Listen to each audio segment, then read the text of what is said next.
प्रणील जी, आपकी business growth की बड़ी वजह क्या है? अहम वजह मेरी यही है बिजनेस ग्रोथ की कि मेरे ड्रीम। पहले मेरे लाइफ का ड्रीम प्रोजेक्ट रखा 18 लाख का गाड़ी लूंगा, ओके। वो मैंने लिया।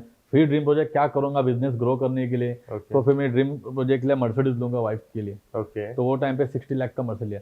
तो ये सब क्या हो जाता है, ये बड़े बड़े सपने देखने की वजह से मेरे को उतना काम तो करना पड़ेगा। बराबर। तो ये सब अगर आदमी जब तक ड्रीम देख रहा है, बड़े बड़े सपने देख रहा है, वो कामयाब होगा।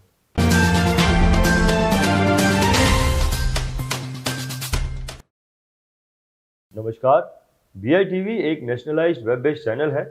ए रोड टू सक्सेस ये एपिसोड एक कामयाब फाइनेंशियल एडवाइजर की कामयाबी के रहस्य को बताता है। आज के हमारे जो गेस्ट हैं, इनका नाम मिस्टर प्रणील बाटक्के है। प्रणील जी नवी मुंबई के एक बहुत ही प्रसिद्ध फाइनेंशियल एडवाइजर है। प्रणील जी की खासियत यह है कि ये अपने किसी भी काम को बहुत ही out of the box thinking से करते हैं। तो चलिए मिलते हैं मिस्टर प्रणील बाटक्के से और उनसे उनकी कामयाबी के रहस्य को जानते हैं। प्रणील जी, मैं आपका ए रोड टू सक्सेस के आज के एपिसोड में बहुत बहुत स्वागत करता हूं। Thank you. Welcome sir. Praneel ji, मैं आपसे सबसे पहले तो ये जानना चाहूंगा कि काम की शुरुआत आपने कब की थी और LIC के प्रोफेशन में आप कब और कैसे आए? एक्चुअली मेरी जो एजेंसी है, ओके। जो हमारा ये सेकंड जनरेशन है, मैं अभी सेकंड जनरेशन हूँ। ओके। तो हमारे फैमिली का बिजनेस था कि मेरे पिताजी ने ये चालू किया था। अच्छा। 98 में जब 18 साल का हो गया तो पिताजी ने पहले मेरे नाम से एजेंसी ले ली। अच्छा। और मैं वो टाइम पे करता था, मगर इतना नहीं, जस्ट टाइम पास के लिए। मगर 2005 में मैं थोड़ा सीरियस हुआ। 2005 से मेरा ये इंश्योरेंस से जर्नी चालू हो गया। अच्छा अच्छा, तो आपके पिताजी ऑलरेडी जो है यस। LIC के प्रोफेशन में थे। उन्होंने ही आपको जो है इस बिजनेस में आने के लिए प्रोत्साहित किया, उन्होंने ही आपका लाइसेंस आपको दिलाया। यस। परफेक्ट। तो जब आपने काम की शुरुआत की थी, उस वक्त आपका क्या बेस था और फिर उस बेस को बढ़ाने के लिए आपने क्या किया? वो टाइम पे कैसा है कि इंश्योरेंस का अवेयरनेस भी वो टाइम पे उतना नहीं था टोटल। और हमारा जो बिजनेस हुआ करता था, एक अराउंड पकड़ लो, अगर मैं एक MDIT होता था बस। मतलब अराउंड 7 से 8 करोड़ का सम एश्योर का बिजनेस हमारा होता था। ओके। बाद में मैंने सोचा, जब 2005 में मैंने टेक ओवर किया, तब मैंने सोचा कि आज के डेट में, क्योंकि मेरे पास बहुत अच्छा था बेस था, मतलब मैंने सक्सेसफुल लाइफ देखा था, बहुत अच्छा एश्योरम देखा था।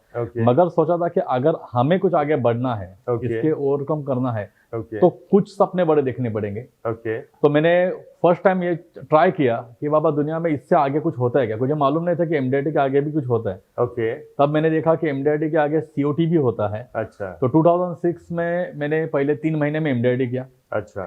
फिर 2007 में मैंने डबल MDIT किया। ओके। फिर ऐसे करते करते 2007 एंडिंग तक मेरा COT हो गया था। ओके। तो आज के डेट में, वो टाइम पे एक MDIT होता था, आज के डेट में हम 6 7 MDIT करते हैं। क्या बात है। Perfect perfect. तो बेस उस वक्त आपका अच्छा बेस था, MDIT था, लेकिन आपने सोचा कि यहाँ तक हमें सीमित नहीं रहना है, मुझे इस बेस को बड़ा बनाना है, और आपने नए नए बेंचमार्क ढूंढे और उन्हें अचीव भी किया। परफेक्ट। प्रणील जी, आज आपकी लाइफस्टाइल में या कुछ और चीजों में ऐसा क्या फर्क है जो आपको एक कामयाब इंसान फील कराता है? बहुत फर्क है। बहुत। क्योंकि वो टाइम पे जब मैं अगर बोलूँ 2005-2006 में, एक मेरा टोटल सर्कल था कि मेरे टोटल जहाँ पे मैं काम करता था, मेरा खुद का रहन सहन, मेरा खुद का माइंडसेट एक टोटल रूरल एरिया के जैसा था। ओके। और जब मैंने सोचा कि अगर मुझे कुछ बड़ा बनना है, तो सबसे पहली बात कि मुझे सोच बदलनी पड़ेगी। ओके। मुझे मेरा एटीट्यूड, मेरा रहन सहन बदलना पड़ेगा। और ये सब मैंने प्लान किया। तब बोला कि अगर मुझे बड़ा बनना है तो बड़े क्या करते हैं, बड़े कैसे बनते हैं, उनका काम का स्टाइल क्या है, उनका डे टू डे रूटीन क्या है। तब मैंने देखा कि नहीं, बड़ा बनने के लिए सोच बड़ी होनी चाहिए। तो मैंने सारे क्लब, ये यहाँ पे जाना चाहा कि मैं पहले सिर्फ स्टडी किया 6-7 महीने कि ये लोग कैसे काम करते हैं, इनकी थिंकिंग प्रोसेस क्या है। और तब मैंने जितने भी मेरे एरिया में, नवी मुंबई में जितने भी क्लब्स है, कोई गोल्फ क्लब आया था वो टाइम पे, बाद में रोटरी क्लब है, DNI है, ऐसे बहुत सारे क्लब में जाना चालू कर दिया। फिर मैंने सोचा कि और मैं क्या कर सकता हूँ, तो इनके पास आने के लिए, तो अपने मार्केट में अभी तक भी यही सोच है कि हर कोई अपने लेवल के साथ में बैठना चाहता है। बराबर।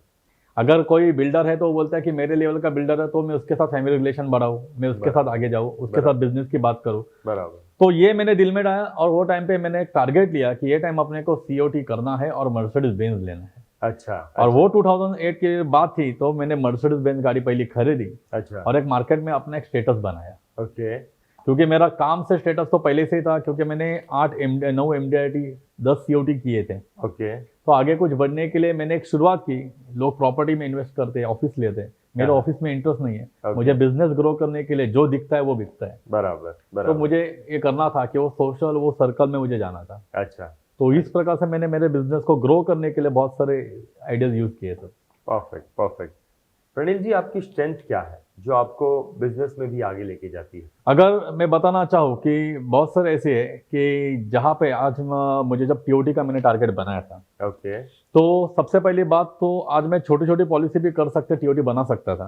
ओके। मगर एक तरह से मैं उतना भी मतलब थोड़ा सा बहुत जल्दी मैं रिलैक्स मोड में जा जाता हूँ। ओके और मैंने सोचा कि कम से कम पॉलिसीज में एक ऐसे टारगेट अचीव करें। ओके। तो मेरा एक यूनिक पॉइंट क्या है कि I am a singer, I am a dancer, I am a good entertainer, okay. I am a good event planner. अच्छा। तो मुझे बहुत अच्छा लगता है कि मुझे एक दृष्टिकोण से नहीं कि उससे कुछ काम मिलेगा, Okay. मगर लोगों को उनका जो भी प्रॉब्लम है, लोगों को कुछ भी क्वेरी हो, ओके। उसको सॉल्व करना, लोगों की मदद करना, एक मुकाम तक लोगों को पहुंचाना। तो बहुत सारे ऐसे मेरे दोस्तों के इवेंट होते हैं जो मुझे बुलाते, मैं ऑर्गेनाइज करता हूँ, उनको अच्छा। अच्छे लगते हैं। अच्छा। बहुत सारे क्लब्स है जहाँ पे वो लोग मुझे बताते कि नहीं प्रणील आया है तो एंटरटेनमेंट हो जाएगा, अच्छा दिल भर जाएगा, मजा आएगा। अच्छा। तो वो चीज भगवान ने मुझे दी है, यूनिक चीज है। ओके। हम गाने गाते हैं और उससे क्या हो जाता है कि एक दिल में बैठ जाते हैं। अच्छा लोग बोलते हैं कि प्रणील के सिवा इवेंट चालू ही नहीं हो सकता। अच्छा। बस लोगों के दिल में बैठ जाए तो हमें मांगने की भी जरूरत नहीं होती। लोग खुद पूछते हैं कि भाई तू बिजनेस क्या करता है अच्छा। और तेरे बिजनेस में मैं तेरे को कैसे सहयोग कर सकता हूँ। अच्छा। और उसी प्रकार से आज लोगों के दिल में मेरे लिए इतना प्यार है कि लोग खुद मुझे बिजनेस देते हैं। क्या बात है, परफेक्ट परफेक्ट। प्रणील जी, आपकी वीकनेस क्या है जो आपको बिजनेस में कभी कभी थोड़ा पीछे भी ले आती है? यस, वीकनेस ऐसी है कि मैं बहुत कंफर्ट मोड में जल्दी चला जाता हूँ ओके। कि चलो आज मेरा एक टारगेट अचीव हो गया, कि आज ये 10 करोड़ का पॉलिसी में मिल गया, 10 करोड़ का प्रपोजल आ गया, मैं उसके पीछे लग जाता हूँ, फिर महीने भर कुछ काम नहीं करता। अच्छा वो बहुत गलत बात है और बहुत एक बड़ी वीकनेस है मेरी। अच्छा। और सबसे बड़ी बात कि मैं बहुत ज़्यादा ट्रस्ट करता हूँ। ओके। और वो ट्रस्ट की वजह से होता है, कई बार लोग बोलते हैं कि हमें प्लानिंग करना है, तुम अच्छे हो, ये सब, तो उनके पीछे जाके मैं बाकी सारे क्लाइंट भी छोड़ देता हूँ। बराबर तो ये बहुत गलत बात है जो मैं चेंज करना चाहता हूँ कि अभी मैं किसी के ऊपर डिपेंड नहीं रहना चाहता। बराबर। कि भाई चलो कोई आकर आपको आश्वासन दे रहे हैं कि भाई नहीं आपका ये बिजनेस मैं दूंगा, आपको काम करूंगा, तो ठीक है, मैं उसको लिस्ट में रखूंगा, मगर दूसरा काम भी करना चाहता हूँ। बराबर बराबर बराबर। प्रणील जी, एक फाइनेंशियल एडवाइजर को अगर मैं बिजनेसमैन बोलूं, हाँ, तो एज ए बिजनेसमैन वो क्या गलती कर देता है?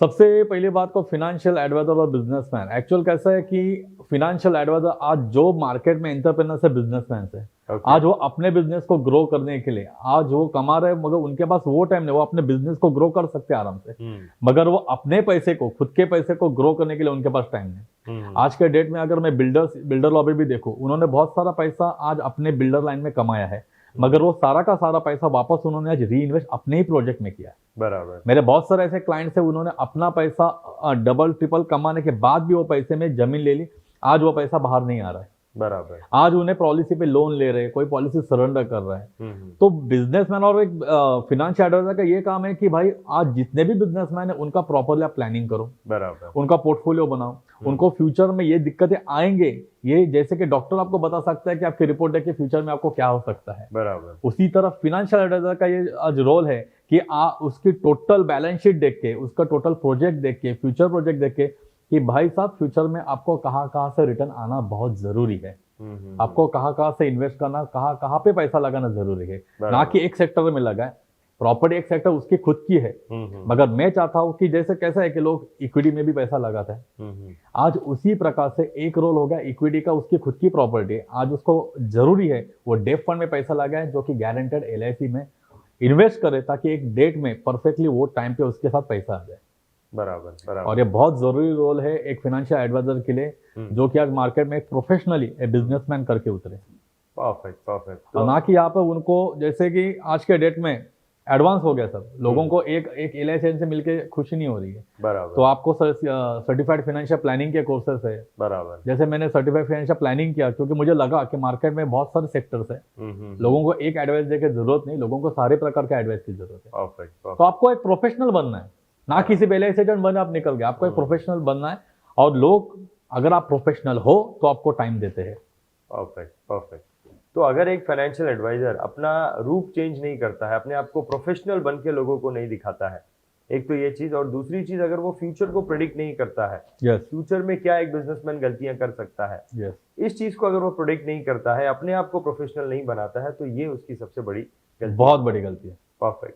प्रणील जी, आपका कोई ऐसा अचीवमेंट जिसे अचीव करना बहुत डिफिकल्ट था लेकिन आपने उसे अचीव किया? यस, मैं जैसे 2008 में मेरा पहला सीओटी हुआ। ओके। और उसके बाद मैं खुश हुआ कि मेरा पहला सीओटी हुआ। तो उसके बाद लगा था सीओटी होता गया मेरा। ओके। तो मेरे 8-9 सीओटी हो गए। मैं टीओटी की ट्राई करता था, ओके। मगर कभी भी वो हासिल नहीं हुआ। ओके। तो मैंने सोचा मैं कहीं तो भी गलती कर रहा हूँ। अच्छा। एक ही चीज बार बार मैं दोहराऊं, ज्यादा मैं कोशिश कर रहा हूँ, मगर मैं उसको ओवरकम नहीं कर रहा हूँ, मैं उसको अचीव नहीं कर पा रहा हूँ, तो कहाँ पे तो गलती है। ओके। तब मैंने सोचा कि नहीं, कि आज मैं एक सेक्टर में डिपेंडेंट हूँ। जैसे मैं अगर मैं एक सेगमेंट पकड़ के चल रहा हूँ कि आज मैं डॉक्टर्स तो पूरे डॉक्टर्स के पास जाऊंगा, उनके करूंगा, क्योंकि मुझे उसमें बहुत अच्छे पता चला है कि इनकी वीक पॉइंट क्या है। ओके। कि आज ज़्यादातर आप डॉक्टर्स सेगमेंट में देखोगे तो उनको बहुत सारे लाइबिलिटीज रहते हैं मशीनरीज की, इसकी। तो उनको इन्वेस्टमेंट में बहुत इंटरेस्ट रहता है। ओके। कि आज हमारे लाइबिलिटी इतने कि लाइबिलिटी इंश्योरेंस तो भी लेके रखे। अगर उसी प्रकार से बहुत सारे ऐसे सेगमेंट भी ऐसे हैं जो पैसा कमा रहे हैं। आज के डेट में अगर मैं आपको बताऊं कि 1000 करोड़ के ऊपर 1000 करोड़ जिसका टर्नओवर है, ऐसे बिजनेसमैन नवी मुंबई में कम से कम 300 है। ओके। और ये बिजनेसमैन के पास आज तक कोई पहुंचा नहीं है। ओके। तो मैंने ये सोचा क्यों ना इनको इनका आईना दिखाया जाए। ओके।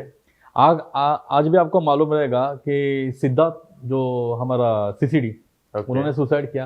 आज 4,500 करोड़ का ओनर भी सुसाइड करता है। ओके।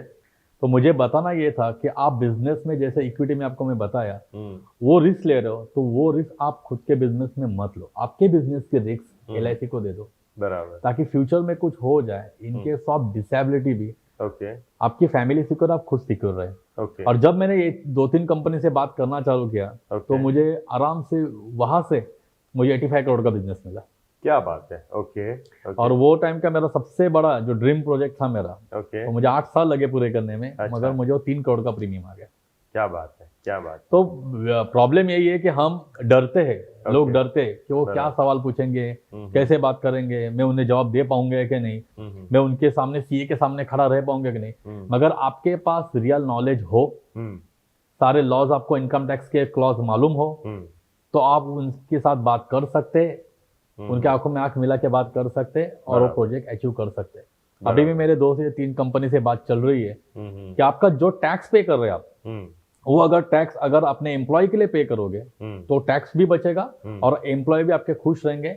मतलब टैक्स का पैसा एम्प्लॉय के लिए शिफ्ट हो सकता है।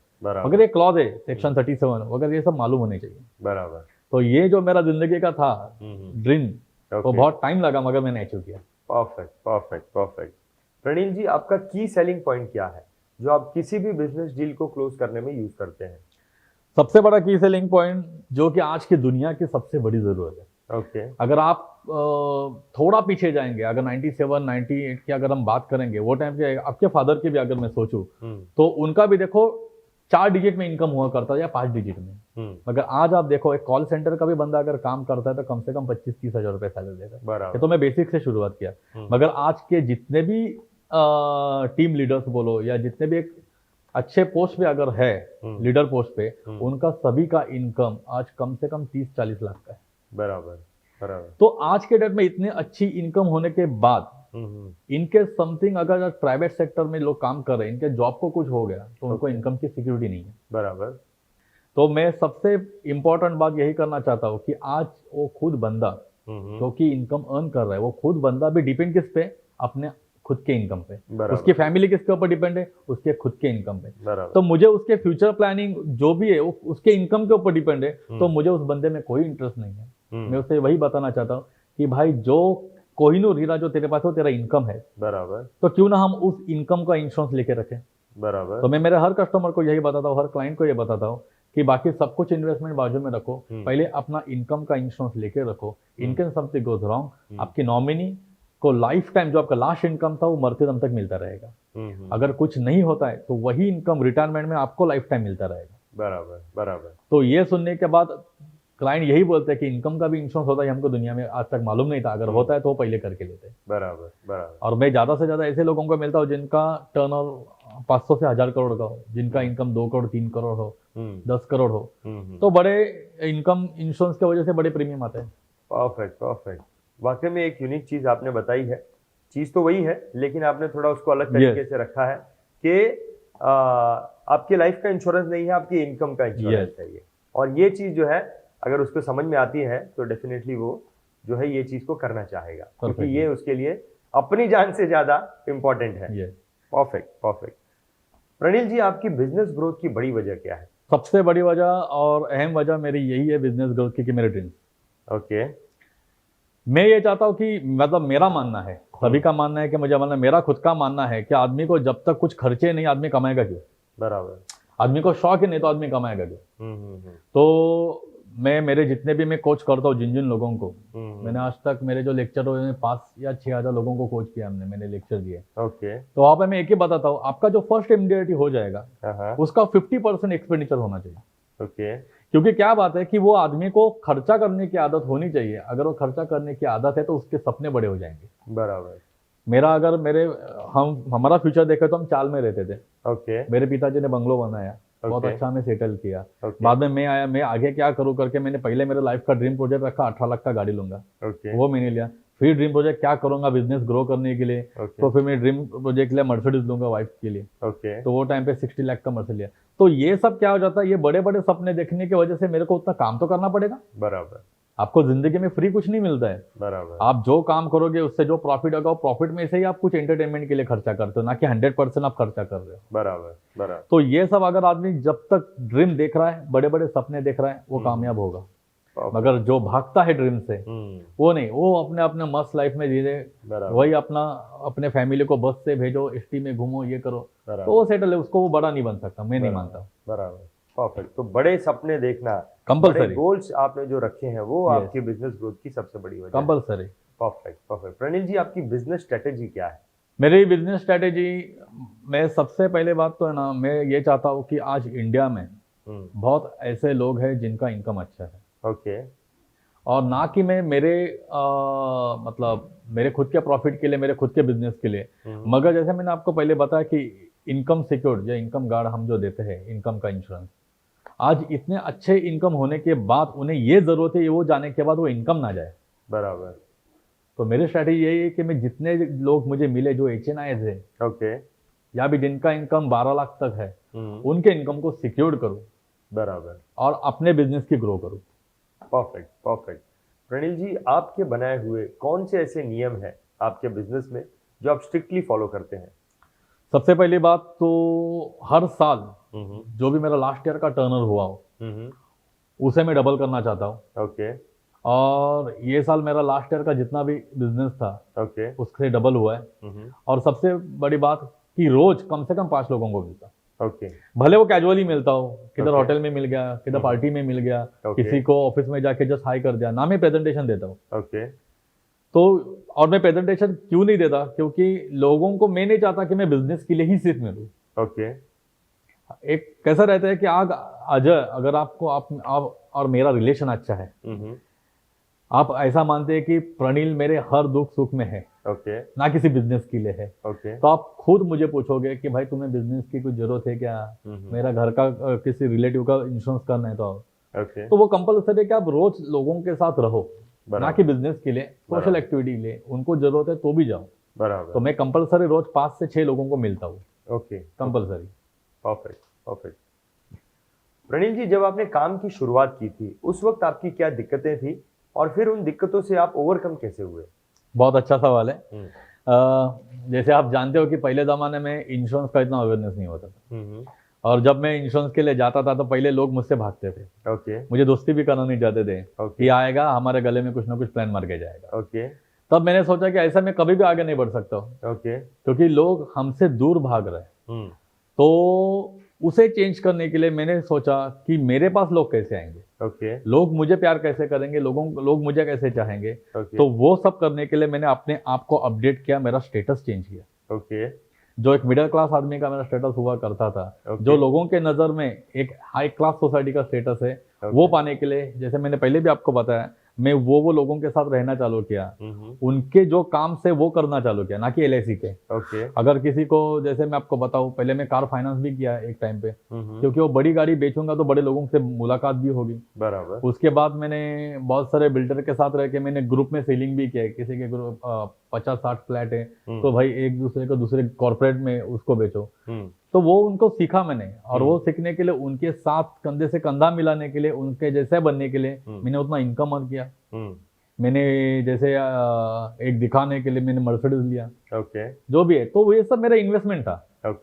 और तब जैसे मैंने लोगों के पार्टीज में जाना चालू किया, लोगों के इवेंट में जाना चालू किया, लोगों के उनके काम के लिए मैं काम करना चालू किया। जैसे एग्जांपल, लोगों के बहुत सारे काम होते हैं कि भाई कि मेरा प्रॉपर्टी का रजिस्ट्रेशन नहीं हो रहा है, ये नहीं हो रहा है, तो मैं उनको सॉल्व करके देता था। बराबर। तो मेरे दोस्त है, वो कोई एडवोकेट रहेगा कोई, तो उनको देता था नंबर कि भाई आप टेंशन मत लो, सारा का सारा काम एक ही जगह पे हो जाएगा। बराबर। तो ये सब होने के बाद लोगों को लगा नहीं, ऑल इन वन हमारे एक ही प्रणील है, तो उसके साथ ही जुड़ते हैं, क्योंकि जिंदगी में कुछ भी प्रोजेक्ट है, कुछ भी काम आ गया, प्रणील हमारा मदद कर सकता है। तो उससे मुझे बहुत मदद मिली। Perfect, perfect. तो आपने एक्चुअल जो फैक्ट है कि जब एक इंश्योरेंस एजेंट जो है जब लोगों के पास जाता है, तो लोगों के दिमाग में आता है कि ये मुझे कुछ दे के जाएगा, ये मुझे कुछ चिपका के जाएगा। तो ये इमेज आपने तोड़नी थी, ये आपकी दिक्कतें थी, ये इमेज आपने तोड़ने के लिए अपनी लाइफस्टाइल को चेंज किया, आपने एक HNI लाइफस्टाइल को अपनाया, और उसने जो है आपकी वो इमेज को तोड़ दिया।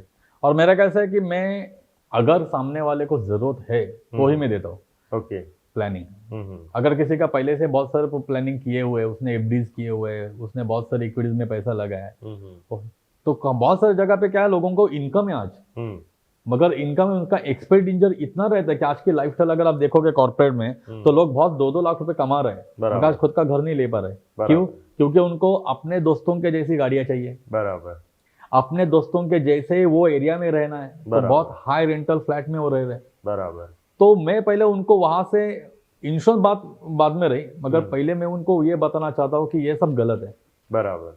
तो उनको वहां पे सेटल करता हूँ कि आप कम रेंट में आइए, एक अच्छा फ्लैट लीजिए जहाँ पे आप खुद का घर ले सकते हैं। बराबर। और वो सब होने के बाद हम इंश्योरेंस की बात करते हैं कि अभी आप इन्वेस्टमेंट का टाइम आ गया, अभी आप इन्वेस्टमेंट करना चालू करो।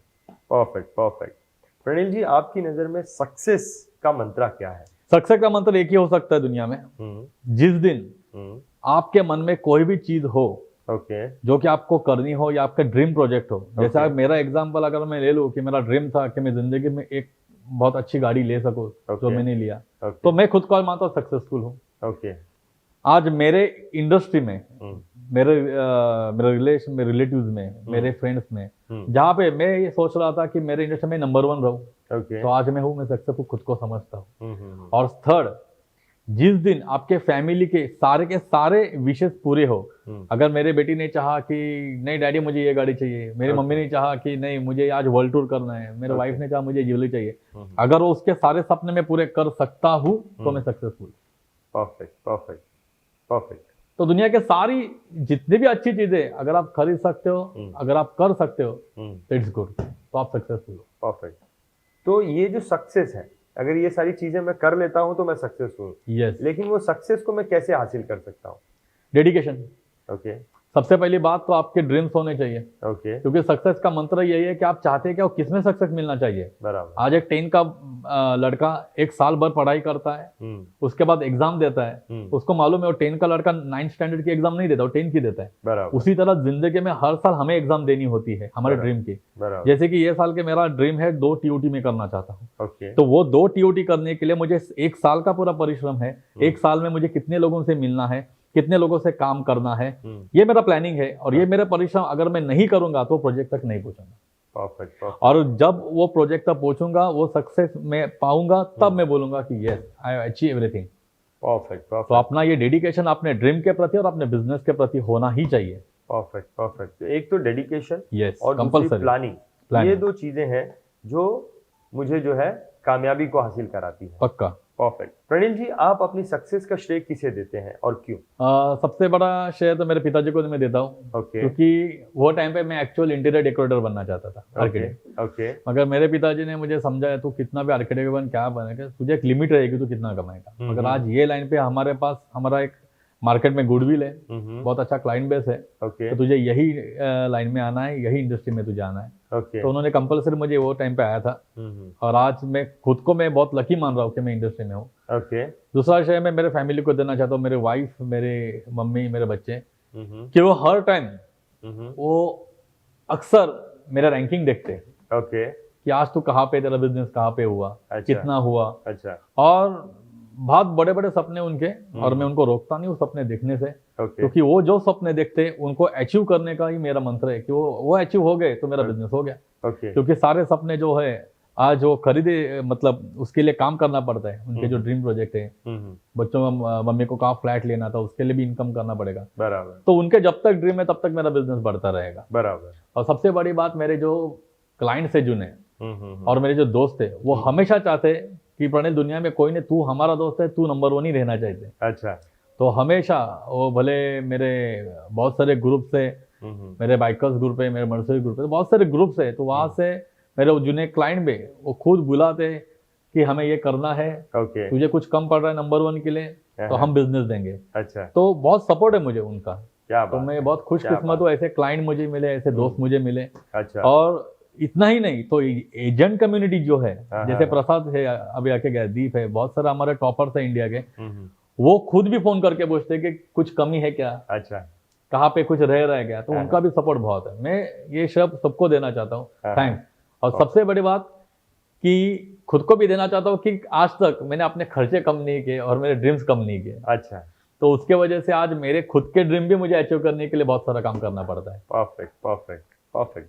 प्रणील जी, यहाँ से आगे अब आप कहाँ तक पहुँचना चाहते हैं, आपके टारगेट्स क्या है और उसके लिए आपके क्या प्लान है? सबसे पहली बात तो LIC इंश्योरेंस इंडस्ट्री में टॉप ऑफ द टेबल, ये लास्ट है, उसके ऊपर कुछ नहीं है। ओके तो मैं खुद के लिए चाहता हूँ कि इसके आगे मुझे बढ़ना है। तो आज तक किसी ने एक चीज हासिल नहीं की है कि 12 TOT नहीं किए किसी ने। ओके तो मैं ये चाहता हूँ कि आज से 1 साल में तो नहीं होगा, एक प्लानिंग, मेरे को डाटाबेस आना पड़ेगा, मेरे को क्लाइंट की लिस्ट, प्रॉस्पेक्टिंग लिस्ट निकालनी पड़ेगी। एक बार तो भी मुझे 1 साल में 12 TOT करने, परफेक्ट, ये मेरा ड्रीम है और मैं करके रहूंगा। Perfect perfect. तो 12 TOT 1 साल में करना, ये आपका Yes. टारगेट है। यस। और उसके लिए आपके क्या प्लान है, आप क्या कर रहे हैं? अभी जो फिलहाल मेरा प्लानिंग है, तो मैं ज़्यादा से ज़्यादा जितने भी HNIs है उनके साथ, जितने भी उनके क्लब्स है उनको ज्वाइन कर रहा हूँ, ओके उनके साथ रह रहा हूँ। ओके और जितने भी आज इंडिया में जो 4,000-3,000 करोड़ के बिजनेसमैन है, जितने भी प्राइवेट लिमिटेड कंपनीज है, मैं उनके पास जाने की कोशिश करता हूँ, उन्हें बताना चाहता हूँ कि आपके कंपनी के जो रिस्क है वो आप कैसे सिक्योर कर सकते हैं, और वो रिस्क अपने कंपनी के ऊपर ना लाते दूसरे को कैसे दे सकते हैं। क्योंकि जितनी जितनी बड़ी बड़ी कंपनी के डायरेक्टर है ना, वो जाने के बाद शायद कंपनी कोलैप्स हो सकती है। बराबर। मगर अगर वो कंपनी का इनकम इंश्योरेंस अगर हमारे पास लेते हैं, ओके तो 101% आज उनको डायरेक्टर जाने के बाद इनकम का लॉस नहीं होगा, उतनी गारंटी मैं देता हूँ। परफेक्ट तो परफेक्ट जब तक ये लोग हैं जब तक मैं उनके पास नहीं पहुंचूंगा तो ये ड्रीम अचीव नहीं होगा। Perfect perfect. प्रणील जी, आपसे बातें करने के बाद, आपकी बातों को सुनने के बाद मुझे ऐसा महसूस होता है कि आने वाले दिनों में आप कुछ बड़ा करने वाले हैं, कुछ बड़ा अचीव करने वाले हैं। प्रणील जी, आपकी बातें, आपकी जो स्टोरी है वो बहुत ही मोटिवेशनल है। अगर इस स्टोरी से, आपकी बातों से हमारे व्यूवर्स की ज़िंदगी में कुछ परिवर्तन आता है, उनको मोटिवेशन मिलता है, तो वो हमारे लिए एक बड़ी कामयाबी होगी। प्रणील जी, आपने अपना समय दिया, आप इस एपिसोड में आए, इसके लिए आपका बहुत बहुत धन्यवाद। Thank you. थैंक्स। तो ये थी सक्सेस स्टोरी मिस्टर प्रणील बाटक्के की ए रोड टू सक्सेस की आज के एपिसोड में। बहुत ही जल्द एक नए गेस्ट के साथ आपसे मुलाकात होगी, तब तक के लिए अलविदा।